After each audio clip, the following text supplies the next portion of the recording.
রাতের মধ্যেই ঢাকা সহ 10 জেলায় 60 কিলোমিটার বেগে ঝড় বয়ে যেতে পারে বলে জানিয়েছে আবহাওয়া অধিদপ্তর। এসব এলাকার নদীবন্দরগুলোকে 1 নম্বর সতর্কতা সংকেত দেখাতে বলা হয়েছে।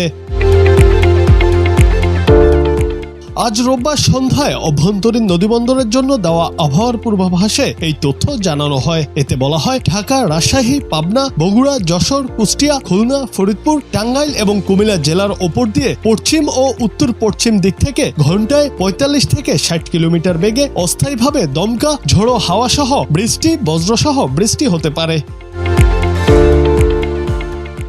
এছাড়া এসব অঞ্চলের বাসিন্দাদের বজ্রপাত এবং ঝড় বৃষ্টির জন্য প্রস্তুত থাকতে বলা হয়েছে।